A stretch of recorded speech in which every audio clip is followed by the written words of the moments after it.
Eddie Izzard, actor, comedian, Morning, Mr. Stevens, going hunting. transvestite, and marathon runner extraordinaire, is about to embark on a remarkable journey, using his own DNA as the roadmap. I've always been fascinated by genetics and the fact that it can bring my history right here. It's like magic. Locked within each of us is a genetic history book. It reveals not only our deep ancestry, but also the journey of mankind across the globe. This is it, the birthplace of the Exodus, the first Exodus. Recent breakthroughs in genetics will allow Eddie to use his own DNA to unlock the secrets of where he and we came from. Instead of going back to the last couple of hundred years, we're going to go back to the last couple of 100,000 years. This is the epic story of humanity's journey from our shared origins in Africa 10,000 generations ago, all the way to Eddie Izzard. This is the first time in Britain that an individual has looked at their own DNA and used that to retrace their ancestral journey. My ancestors came across here. And finally, he'll bridge the gap between his genetic and family history. I believe we are related to each other. Oh, it's Eddie Izzard. Fancy that.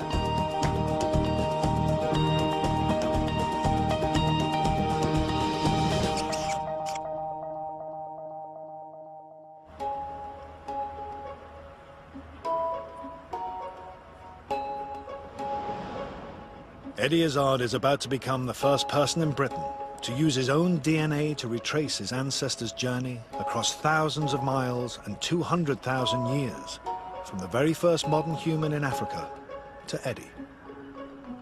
He's beginning by donating some saliva to science. God, I think I've done it. One spit. It seems like an unpromising start to an exploration of deep ancestry. Science in action. This is Blue Peter. But Eddie's spit contains DNA. DNA is found within our cells. It's the instruction manual that helps build and run our bodies. Scientists have also found another remarkable use for it. Locked within our DNA is a genetic route map that reveals how our ancestors migrated out of Africa and went on to populate the rest of the world. It's the tool Eddie will use to help him retrace the human journey.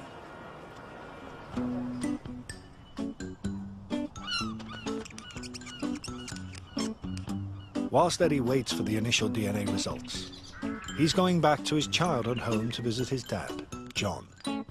He's the inspiration for Eddie's quest.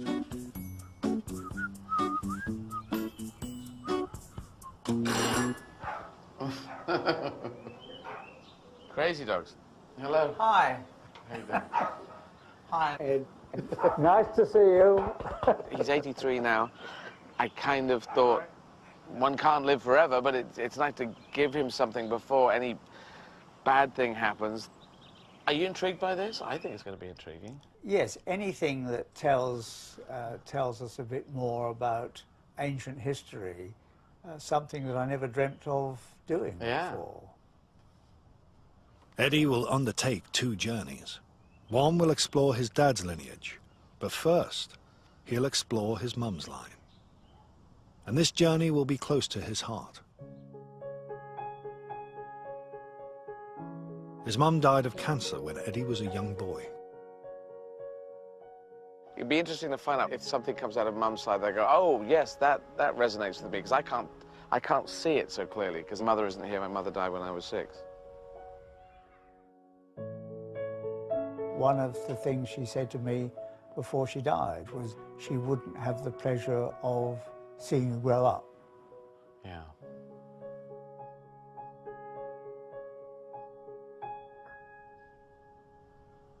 Well, whatever we find will be fascinating. This is the first time, apparently, anyone's done it, apart from scientists checking other people. This is the first time anyone's gone on this journey. I think they've done it with animals. But animals are not good chatters on television. Well, they don't say a lot, no. Not, not that we can make out, anyway. As part of his journey, Eddie will also discover where traits like his blue eyes came from.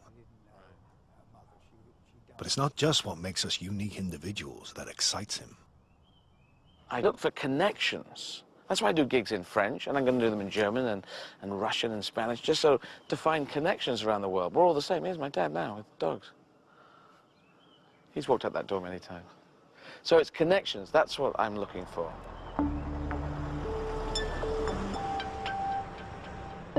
Eddie has come to the genetics lab to find out the results of his DNA test.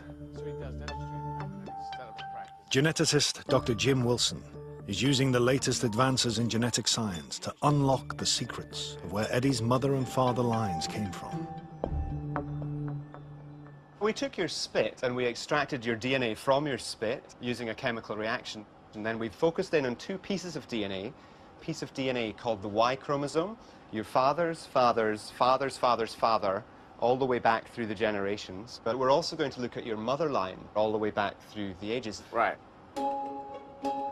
So how will Jim use Eddie's DNA to first explore his mum's deep ancestry? The answer lies in genetic changes known as markers. DNA is passed from generation to generation as an almost exact copy. But occasionally, DNA changes. These changes, the markers, can indicate the start of another branch in the human family tree. And it's these markers that Jim will focus on. He looks for matches to Eddie's markers in people from around the world. He'll access databases of hundreds of thousands of individuals. They, like Eddie, have given their saliva for DNA testing over the last decade or so. Many traditional communities have remained in the same place for thousands of years. So a match with an Eddie marker can show where his ancestors traveled on their migration route. So what we're going to do is to take you to relive the journey that your female line ancestors made from that origin in Africa as they moved out of that continent and moved around eventually all the way to England. And how we're going to do this is to try to introduce you to genetic cousins of yours at each point. Each branch of the human family tree originating from a new marker is known by a letter. The root of these branches, L, takes every one of us back to Africa, to one woman. All modern humans originate from her. Everyone in the world, wherever they lived, was descended from one woman, and she lived in Africa, and so they called her Eve. I have heard of her, but her name was probably more Gladys or Janine. So basically, everyone in the world is related. Yeah, so what... That yes, needs to be bigger than that, because there's racists out there going, I am so different, I will kill you for the differences. And hang on, everyone is related, yeah? Yeah, it's an amazing discovery to see that all humans everywhere all go back to a small group of people actually in Africa. So where do we go first? You're going to go to southern Africa, to Namibia, to the Kalahari Desert or its outskirts, to meet some of the San people. They're the first branch of the human family tree. The point at which they connect into your line is 192,000 years ago, we estimate. Oh, that's amazing. Great. Wow. This is the start of Eddie's unique experiment in genetic time travel, taking him back 10,000 generations to meet his and our most distant ancestral cousins. To get there, he has to travel more than 10,500 kilometers to the edge of the Kalahari Desert.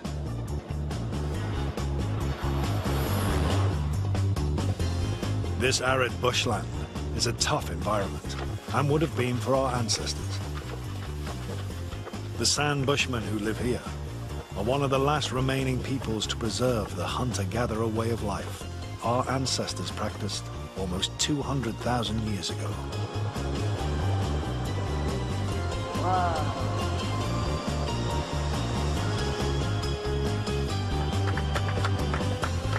Nice landing.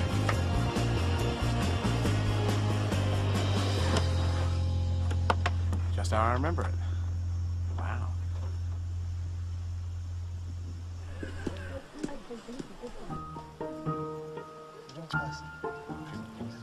It's time for Eddie to meet his and our most distant relatives. He wants to experience what life might have been like for our hunter-gatherer ancestors. Local bushman, San Max Kike, a ranger with the Namibian Park Service, will be his guide. So Kayo. Kayo. And the hats are crazy. I like that crazy hat. Mo debe. Debe? Debe. Mo kunta. Kunta. Saja. Segte. Segte. Eddie. When you get back 10,000 mums, it's such a long line of people that also put their genetics into what ended up as mum that you can't just say, that woman looks like mum. But it's still intriguing. Agnes, let's go.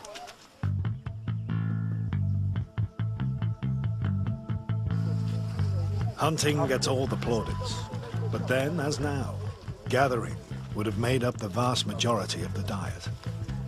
Eddie's first task is to gather tubers, roots that retain water. Their plant stems are easy to identify, but the tubers themselves lie deep underground. So just down there, yeah? Yeah, just down there. The bushmen often use the tubers to quench their thirst and even cook them like potatoes. How far down do I go?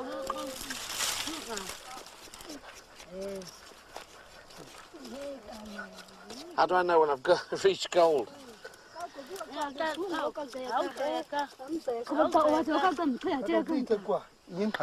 don't know where I'm going now, so that I'm digging. Okay. Going to the supermarket seems a lot easier. I see there's a whole string of them. Yeah, now you can pull it out. Okay. Thank you. Kaja. That's gathering. Nails still intact. Eddie's painted nails, the only outward sign of his cross-dressing, have set tongues wagging. Actually saying that seeing you having painting on your nails like you want to become a woman. I know what that is, part of what's in me. I have girl and boy in me. Yeah, we're asking if possible you can Yeah, we can do paint yoga. nails, but it's Eddie promises the ladies a manicure before he leaves. But do you have the You get paint them? with you? I do actually.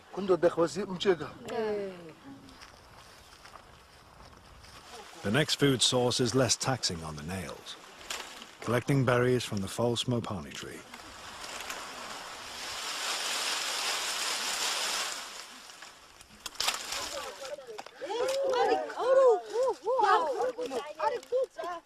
I agree with them.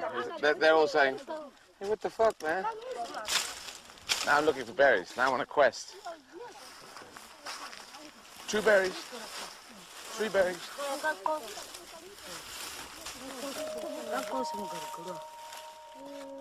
I'm beginning to feel at home with my new relatives.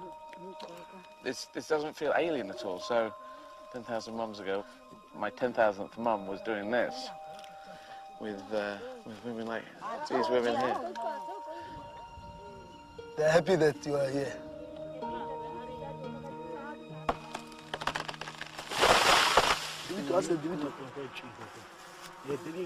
And they're not pissed off? We'll be in a bit. Hunting and gathering has been the predominant way of life for the vast majority of human history. And for the first 100,000 years or so of our existence, we practiced it solely in Africa. Wow, that was nice honey. This is pollen. I think I'll put pollen on my list. A bag of pollen, please. And some for the lady. James Bond. One of our greatest allies in this hostile environment was fire. It didn't just keep us warm and allow us to eat more nutritious food. It also protected us from our animal enemies. Eddie's newly found relatives teach him how the Izzards made fire before the invention of the safety match. I always wanted to be able to make fire It's one of those things on my list, making fire. I thought it would take me like a couple of weeks of training, but once they give you the right sticks and you work out what to do, it's such an amazing thing.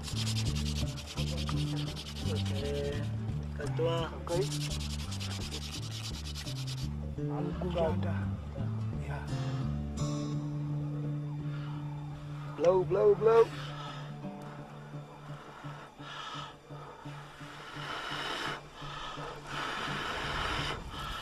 Yeah.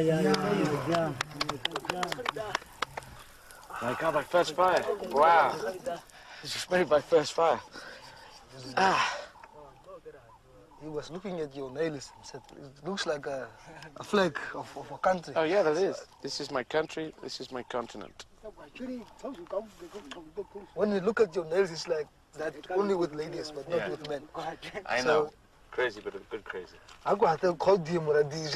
That works. You see? Sense of humor. A joke to a family I'm related to 192,000 years ago.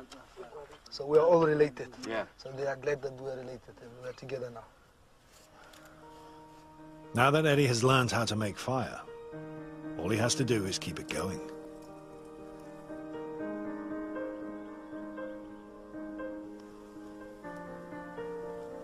With San, he wants to experience how his ancestors survived the night. He'll have only fire to protect him from the predators and elephants that visit the waterhole close by.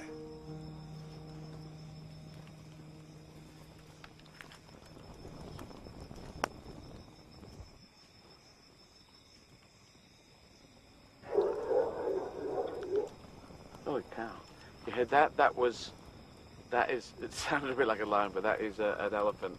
Yeah, that's an elephant. Just drinking or coughing? He's making a lot of noise. Elephants are herbivores, unless you look like an enormous salad. If you're dressed as a salad, they're not going to go for you. But they will squash your head and get you under their big paw. This is what, 10,000th mum, I'm calling Shirley now, must have done. She must have sat out round the fire. It's so black out there, so dark. Obviously you've got to keep this fire going. That is your safety. Don't go anywhere. Do not venture out beyond this flame.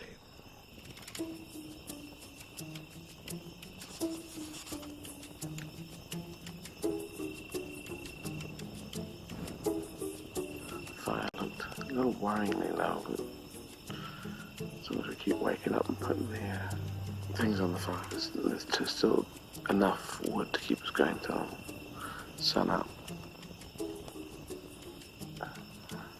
Can't hear animals, can't hear elephants.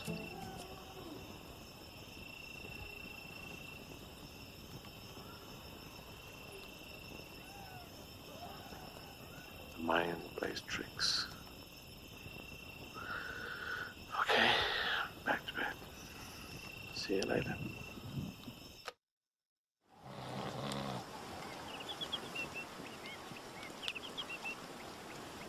The following morning, Eddie hasn't been carried off by hungry herbivores.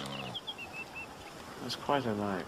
I didn't think at all about my ancestors. I was thinking about me trying to survive the night. I was a little bit anxious because I thought we might die. If some predator had come, San knew what to do, but I didn't know. What if they got some? This is an idea. Okay, they've got some. What do I do? Now, don't be pathetic and run off. You've got to do something in the hell. I kept that stick near me. I thought, poke things with sticks. I had these pathetic backup plans of how to deal with whatever. It's almost time for Eddie to begin the next leg of his genetic journey. But not before he fulfills his promise to the ladies.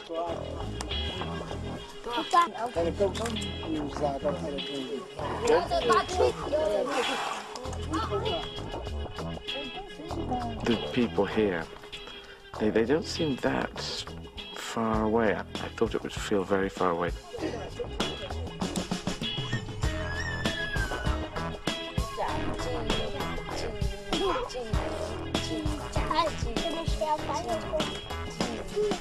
Thank you very much. Thank you. It'll be 15 minutes. Just. It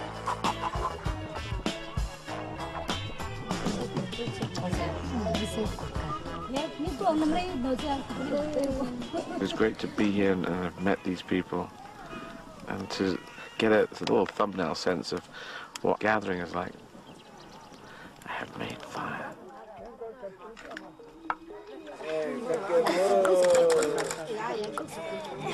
The next leg of Eddie's DNA time traveling will take him forward 140,000 years, to some time before 60,000 years ago.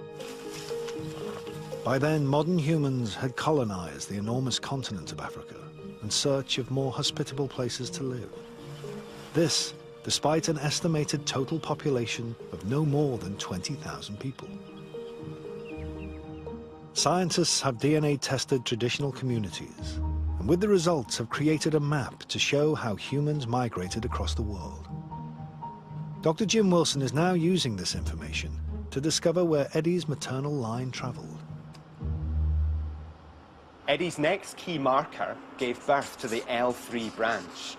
This is seen today particularly in East Africa along the shores of the Red Sea. About 40% or more of the people there today share this marker with Eddie. So it seems like his ancestors must have moved through this region at some point in the past. But what's really interesting is the next marker after that, which produced the N branch. This is not really seen in Africa today. It actually arose in Arabia. So we think this points to the place where modern humans first left Africa at some point before 60,000 years ago.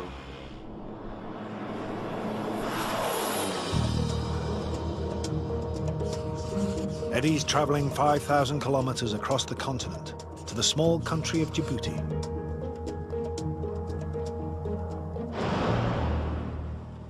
He wants to reach the place where modern humans probably first left Africa, a narrowing of the Red Sea, known as the Bab el-Mandeb Strait. The route passes through some of Africa's harshest terrain. At 157 meters below sea level, Lake Assal is the lowest place in Africa. It is also saltier than the Dead Sea.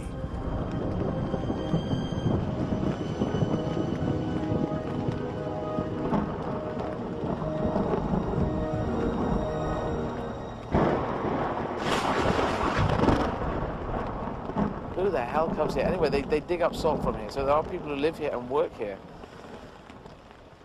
I prefer to be in Croydon.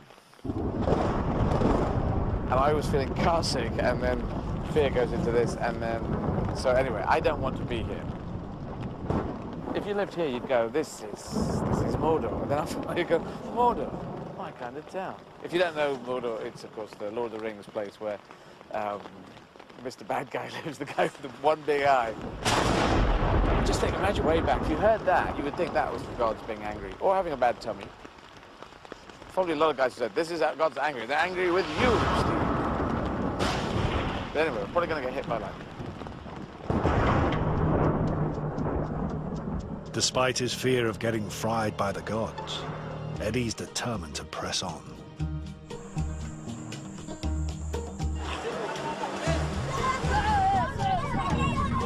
Many of the inhabitants of this coastline share the genetic marker that suggests our ancestors passed through here.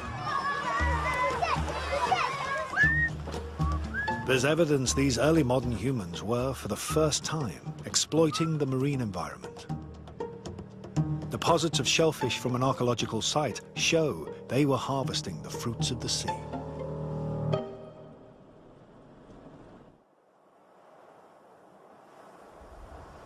But Eddie's quest to reach the place the Izzards left Africa may have been thwarted.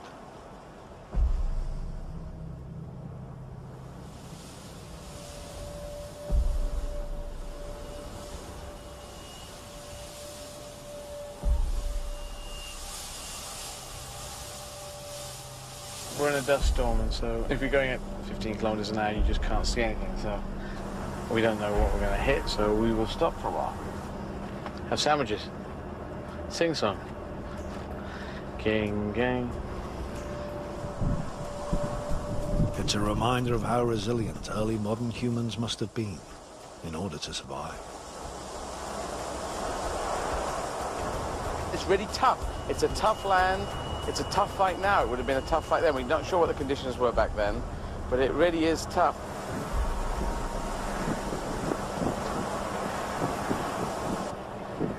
Nicola, who's driving, has decided to continue. He feels happy that driving into the sand. We've got military people with us with guns, so we can shoot invisible sand monsters that come.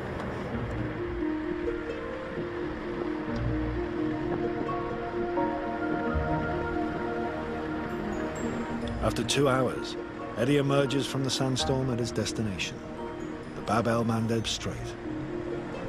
He's just 35 kilometers from the Arabian country of Yemen, where it's thought modern humans first stepped outside Africa. Bizarrely, the Yemen is also where Eddie himself was born. Today, on the African side of the Bab el-Mandeb Strait, fishing is still as important as it was to our ancestors.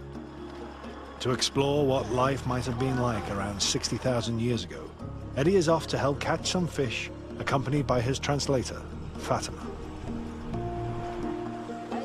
They are meeting Nouria Ahmed Suli. She is one of just 3 fisherwomen in the whole of Djibouti. Nouria, who is from Djibouti, an Afar woman, which is very close to the Yemeni people, who Yemen is just over there. And she's the captain. You can see it in her face that she's a can-do woman. So how long has she been a fisherwoman? 20 years. 20 years. And what was she doing before? I have faced so many problems. I became a fisherwoman. Oh, right. I married, and I was happy with my family, with my children at my home. The war happened in Obok, as a civil war. So civil war happened, and after that she became a fisherwoman? Yes. Where does she sell the fish that she catches?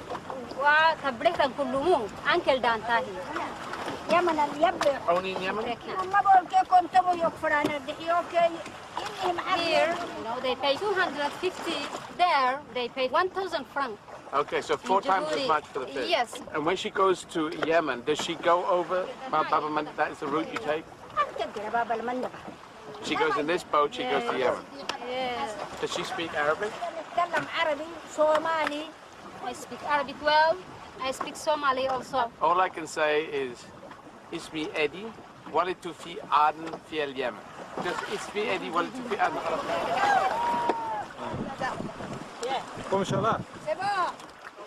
How many fish do you think here? It's more than 100. More than 100 fish.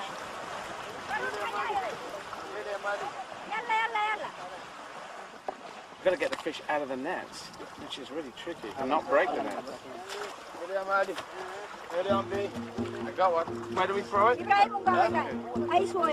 Every day, Nouria follows the same route our ancestors probably took when they left Africa. The Bab el-Mandeb is still a highway to Arabia. Bon voyage! Salamata!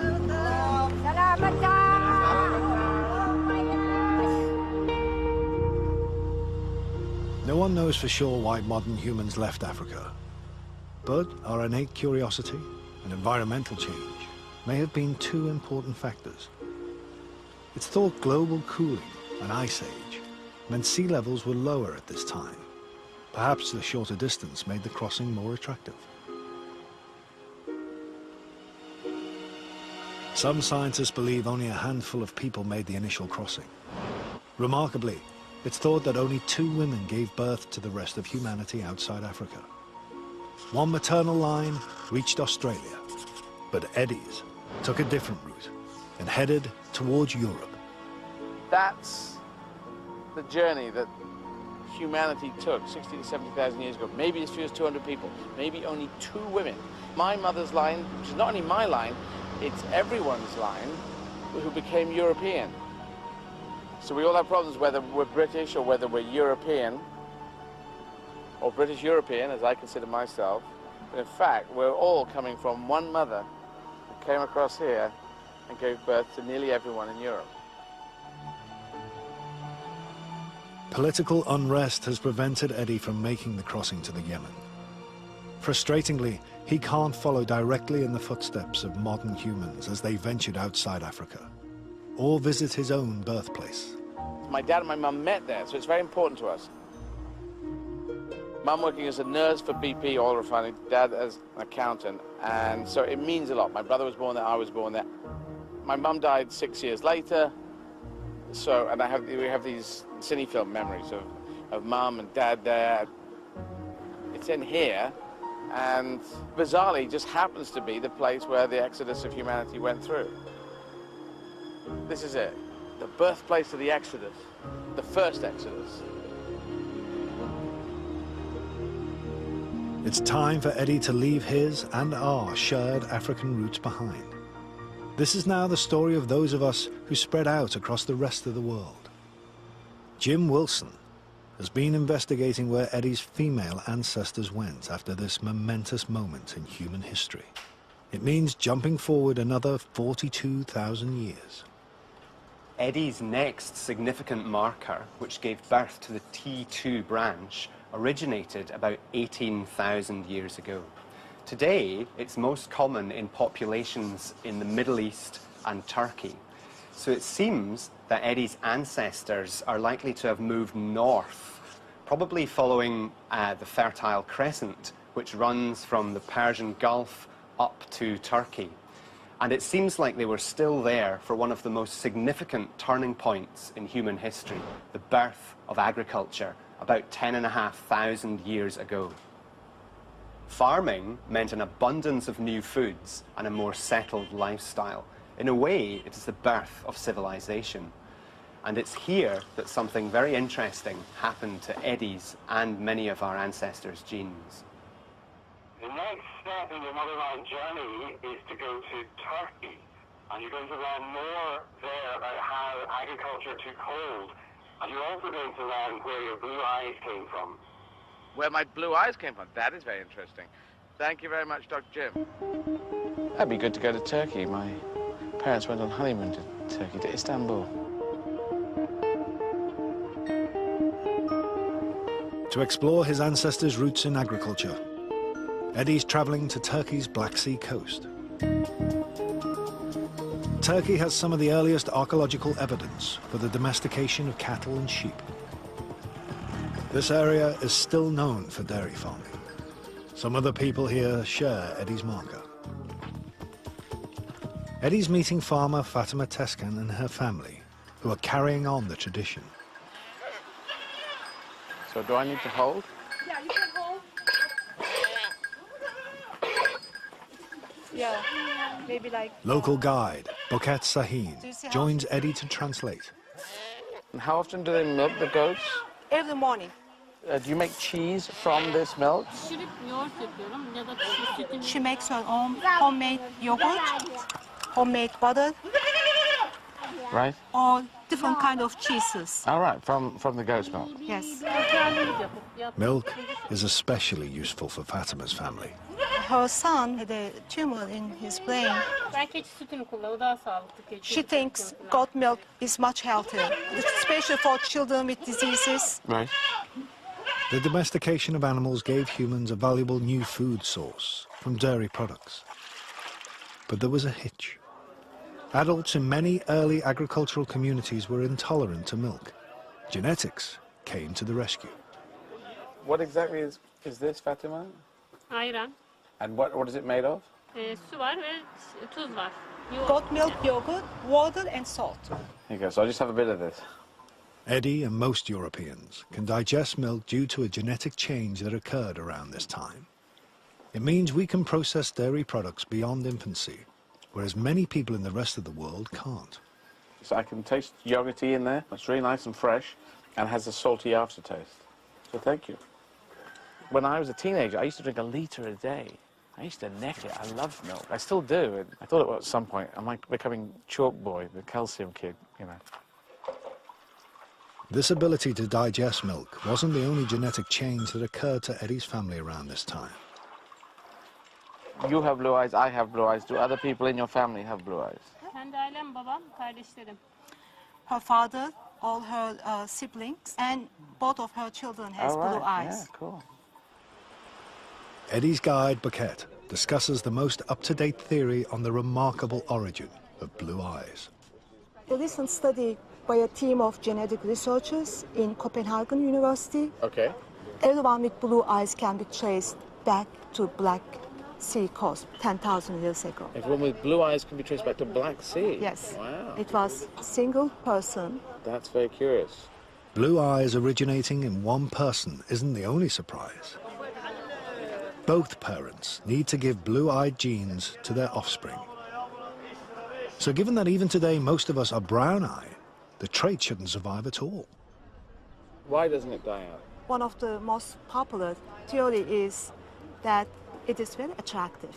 And when there was a shortage of men, as they were hunters at that time, women with blue eyes were more desirable. So it's the sexual selection, and it's very attractive, like gorgeous eyes you have.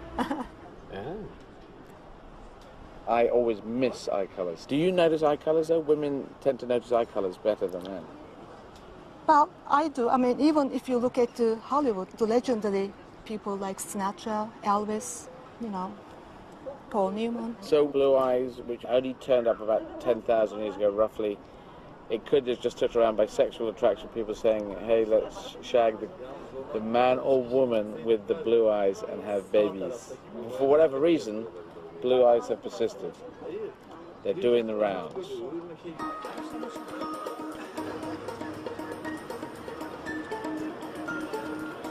So where did the milk-drinking Izzards take their blue eyes next?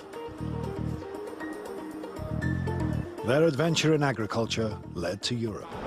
The most likely place they entered the continent was the Bosphorus Straits, where Asia and Europe are separated by just a narrow stretch of water. 1.5 million people still make this crossing every day. My ancestors came across here, maybe Hawaii Five-0 style, maybe with sails. I think sails would be out back then, and it was right here.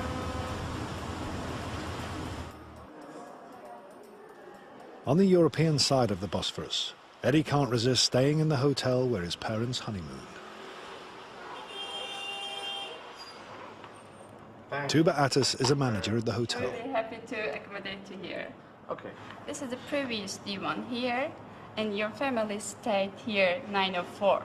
Oh, really? Yes, How do you know this? Of course, we searched the records? Yes, Oh, the wow. records, yes. This is the same room you're staying. This is in the same room? Yes. Can I take these pictures back to my dad afterwards? Or get a copy? Of course, this is for you. Wow. I'm in room 904. I don't know if you remember the room you were in, but apparently it was this one. Yeah, that's to get the view. We had a good view of the Bosphorus. I've got a bit of a view of the Bosphorus, but unfortunately the Hyatt Hotel has come along and built a bloody great big hotel in the way of the Bosphorus. Does happen, yeah. Also, Mum's actual heritage comes through Istanbul, where you were on honeymoon. Yeah, so that's kind of just another irony. All right, Dad. You keep him well. Yeah, keep him well. We were all kind of knackered. All right, mate. Good Thanks to for the call. No problem. Talk to you soon. Bye now. Bye. Around 7,500 years ago, Eddie's mum's line probably moved into Europe as part of the agricultural revolution. The spread of farming into Europe is a bit like the scramble for land in the Wild West. You have to imagine with something around 8 million people in the world at the time, many of them in the Middle East, that there was a continuous pressure for new land for agriculture. It looks like there were two main migration routes into the continent. One into Central Europe, following the main river valleys, and another hugging the Mediterranean shore of Southern Europe.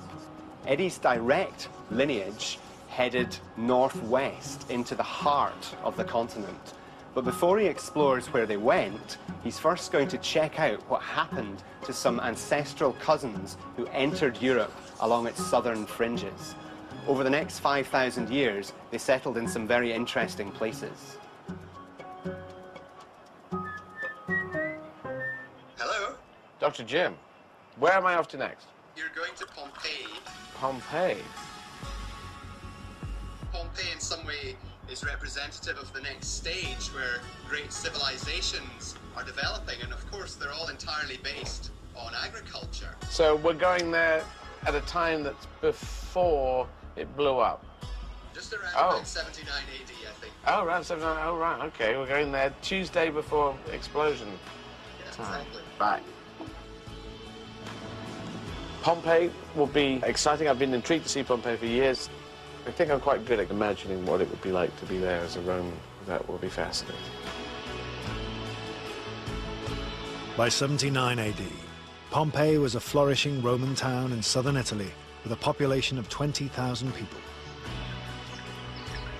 But its residents were unaware that they were sitting on an active volcano.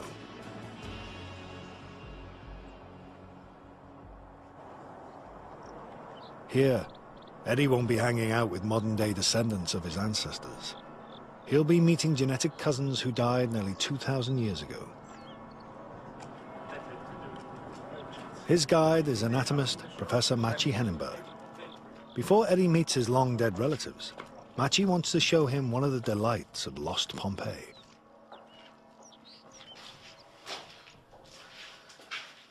So, shagging. This is a house of sex? Yes, so people came here for entertainment, Okay. and they had paintings showing what is happening here. This was done on stone. That's doggy stone.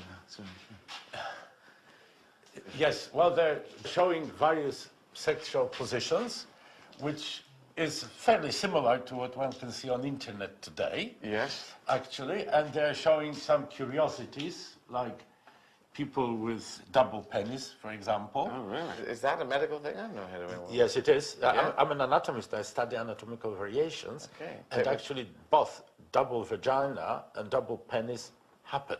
Oh. Okay. That sounds crazy. And the beds are telling us how small people were. All right. Yeah. It shows that people were, on average, about 100 millimeters, 10 centimeters shorter than we are today. Then there is a toilet.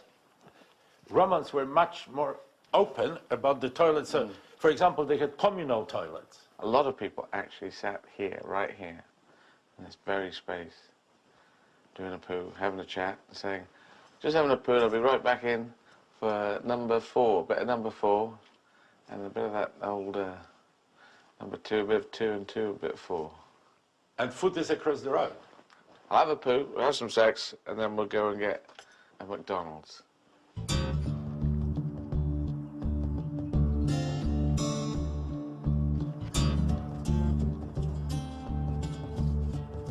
Eddie has come to Pompeii's laboratory to meet some of his relatives.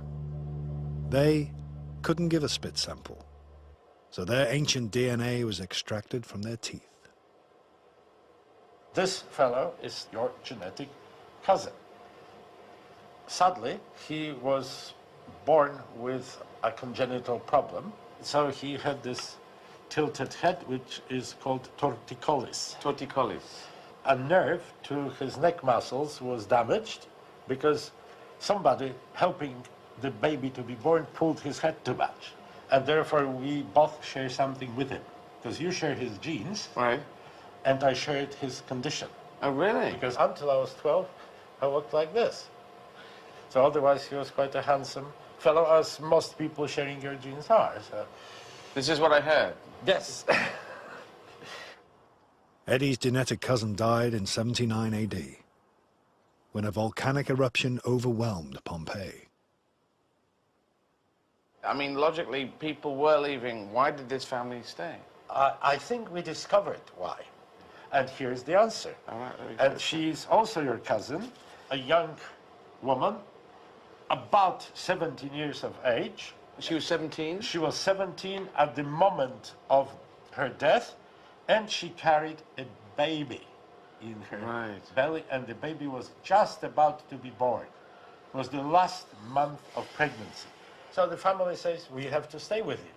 And she was huddled in a corner of the room, protecting her baby, holding a bunch of coins to her breast, wearing heavy jewelry that stained her bones, the shoulder blades, the forearm bones, and her head is stained too. So she had some kind of a headdress. Okay, this is all kind of fascinating and tragic at the same time. 13 members of the same extended family died together. Eddie wants to visit the place where it happened. This is huge. The house belonged to Caius Julius Polybius, a former slave and successful politician. They were lying here in this room, the old man on the floor, and next to him a teenage boy, and the boy was holding father's hand. They must have been already afraid. And at the feet of the teenage boy, a younger boy, a few years old. And eventually they were covered by more and more of the ash. And this is the other room where the rest of the family died. Here was the 17-year-old young woman covered in her finery and with the baby in her belly. That's where she eventually died.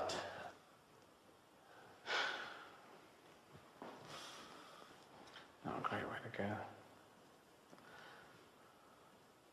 They found about 20 centimeters of ash in the rooms, which would have blown in. So if you think about how snow works, the ash must have been about here. He must have been wading through the ash.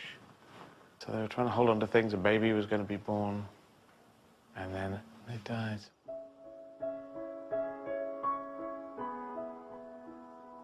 Eddie's journey has already covered nearly 200,000 years of human history. The landscape of towns, streets and houses, of civilization, is becoming much more familiar. I feel like I've been taken inside a real Latin Roman life, and that links to my mother's line. And just touching the walls is really close. Eddie's genetic cousins settled in southern Europe, but his direct ancestors appear to have followed a more northerly route through Central Europe on their migration to Britain. Eddie's next key marker shows that this direct maternal line had, by the time of the Pompeii eruption, moved into northern Europe. We're getting to a really exciting stage of the genetic journey. As we get closer in space and time to Eddie's family in Britain, we can be more specific about the ancestral journey. This is because the more recent markers are shared by fewer people. Of the 69 markers in Eddie's maternal line DNA, this next one is the 67th. This means that we're looking for living people who share an ancestor with Eddie less than 100 generations ago. We've found another marker that seems to originate much further north.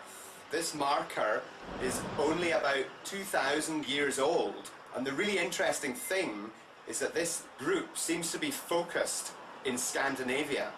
Your mother's people were Vikings. Oh. What you're going to do now is meet people who are directly related to you in Denmark. Eddie has come to the ancient Viking capital and port of Roskilde. He is meeting Lars London and his sister Anne Persdottir. Lars recently gave a saliva sample to science. Jim then found him on the database, one of only 10 matches. Okay, well, cheers. Cheers. He and his sister share a direct maternal ancestor with Eddie from around 2,000 years ago. That's less than 70 generations. We share a mother from mother. Yes. Are there similarities between us? Yes. Which would be interesting. Football, I love football, mathematics. I did math up to university level, but then didn't get it. Mathematics, that's last. I also studied math. I took a PhD in applied math and did a postdoc afterwards, 2 years. I ran 43 marathons in 43? in 51 days about 3 years ago. So we ran a marathon together. Yeah. I did a total of 13 marathons, but over a time of 15 years. Which is an impressive record, and I apologize for coming with 43 and counting. That's all right. I think because I have my father's name, Izzard is my father's name, half your genetics is your mother's side. So you tend to slightly ignore the mother's side and say, oh, what did the Izzards do down the line? Yes, I don't know that much about mum's side. And to find that I have a Viking link going through my mother, that is fascinating.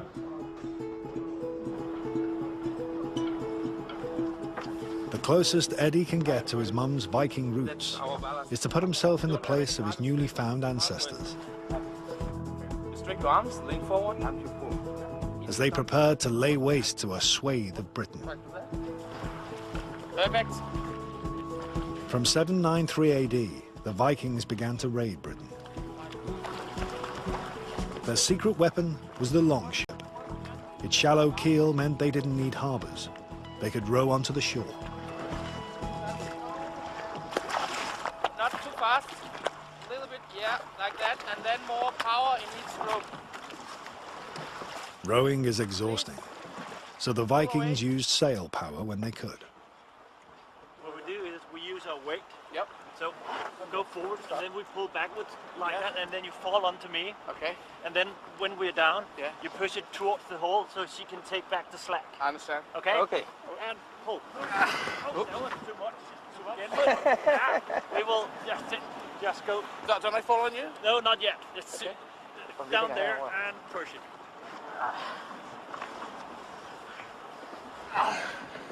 And one more time. Careful, you might handle it. We need to get that. That'll do me. Yes? Let's go back. Okay. How many hours would it take? To England? With the right wind, it would take them about 3 days. Eddie takes over the controls.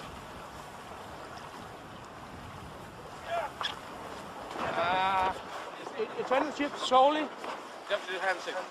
You're turning the rod a little bit too much. Careful. Too much. A little bit more gently on it. Yes, there. I want to do an extreme one, so it showed up on the screen. Yeah, that's much better. Very beautiful. Coming very close to our Viking heritage.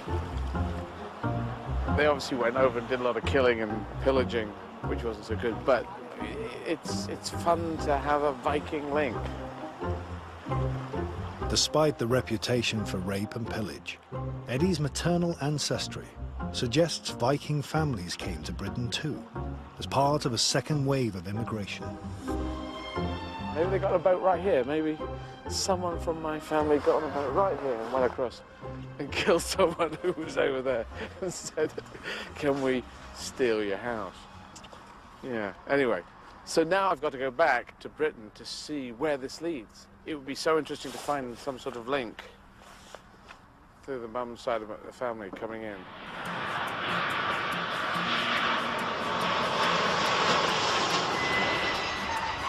Jim has been searching the database for matches to Eddie's next significant marker, which will bring him back to the UK. He's compared it to the DNA of 12,000 individuals who have submitted to a full exhaustive test of their motherline DNA. He found 4 matches, and he's arranged for Eddie to meet one of them. The match is so recent and so rare that it has yet to be given a name. You're going to meet 2 sisters, your nearest genetic cousins on your mother's side, and they're in Northamptonshire. You share an ancestor with them at some point in the last 500 to 1,000 years. Oh. So it shows that probably your ancestor came prior to that, which would fit in rather well with the Viking Age. So you're really very close genetically.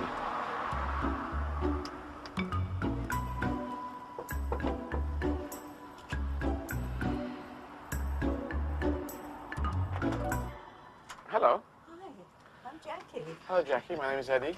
Hello. What's your name? Hi, I'm Jill. Hi, Jill. Apparently we're related.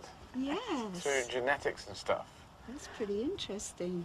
Jill, can I come into your house? Yes, sure, come here. The sisters share a common maternal ancestor with Eddie, Yes. possibly as few as 20 generations ago. We are Ancestral cousins. Yeah, when you think in all these thousands of years, that it's just amazing. Yeah. The point is, we're quite close as relatives. I thought we would be Anglo-Saxons, being blonde and blue-eyed. Right. But you didn't think Viking, blonde? No, never Viking. No, I was excited when they said Viking. Yeah. But they were killers, though. They were actually terrible people, weren't they? I mean, you didn't care who they killed or what they killed. My mother died when I was a kid, you see, so it's interesting to suddenly have this all open and have the mother's line. This newly found link to his mum encourages Eddie to tell the sisters about the impact of her death. I'm this kind of emotionally cut down person, but you can keep going, you can deal with things because you're used to just being on your own. But I always think, okay, well, something bad could happen after it, so you don't ever get surprised, so you never go crazy in case something goes the other way. Oh, that's sad. Yeah. Did you just say you got children? I've got 47. No, I haven't got any. Oh. I have no kids, but I'm going to get some from a shop. Well, you are funny. Well, on a good day. Thanks for doing this. Cheers. Nice to meet you. Thanks, too. Thanks for coming to. We'll feed you if you like. I think we'll be fine. I was looking into their faces to see if I could see myself. Not essentially, but they seem very young at heart, and game and lively. So I identify with that. It's fascinating to meet people with whom I so recently share ancestry. In the lab, Jim has one final surprise for Eddie. He's been looking for matches to Eddie's most recent marker. It's actually incredible because we found that you had a marker in your DNA no one else I've ever looked at carried. It probably means it happened rather recently. It's unique. Yes. Well, it tries to be special. I don't know, it makes you feel good, but it could just mean that you're an idiot. And none of the people had the change that we saw in your DNA, so it was quite exciting. Wow. We're still working on this, Eddie. We don't know all the answers ourselves. Right. Unique sounds cool. I told you you were unique when I first met you. I believe that at some stage soon we will find a match to Eddie's unique motherline marker. We'll discover many more markers in his DNA and in our DNA. This is only the beginning of what the science can do. 5 years ago, this groundbreaking journey would not have been possible. We've all got these journeys, but to suddenly have it spelt out like that is amazing.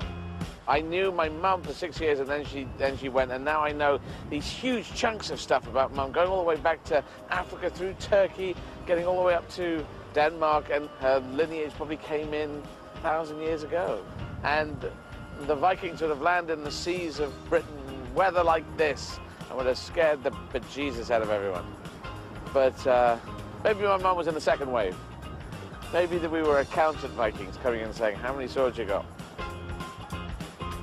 So, to find out now about my father's line, that would be very interesting to put those two together, because I am interested in what goes together in me of my mother and my father, and to find out where he comes from.